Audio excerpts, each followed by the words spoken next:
So my experience is, of course, the big tech. And in the startup, I was part of a mid-sized startup. So we were about 2,000 people company.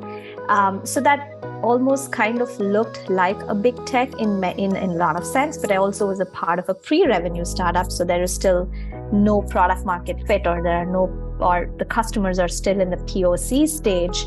I think I agree with the fact that you probably end up doing everything that's required to get that first customer if you are in the early stage startup. But I think the one perspective that I would like to add here is the kind of people that you would be working with kind of depends on the stages of the company, right? If it's a really early startup, a lot of times, apart from the founders and things, you might not be working with very experienced people.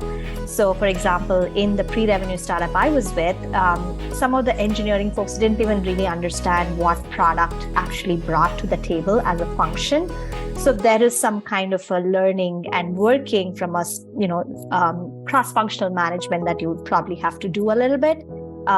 From that perspective, whereas that was not really a problem in a later stage startup where the function was well understood, right? So almost at the early stage startup, you have to probably start from the basics to kind of preach the basics to people as to what product is, apart from doing and taking on a lot of other functions, whereas that's probably not a big thing in a later stage startup is, I think, one of the things I would definitely add there.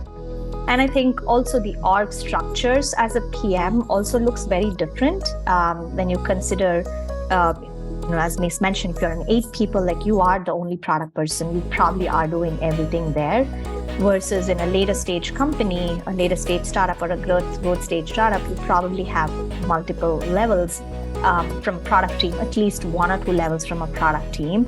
And in the pre-revenue startup that I was with, it actually even had this chief product officer at that stage.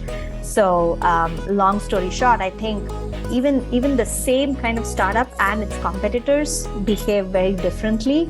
And that's how the startup world is so very different and bizarre in some ways.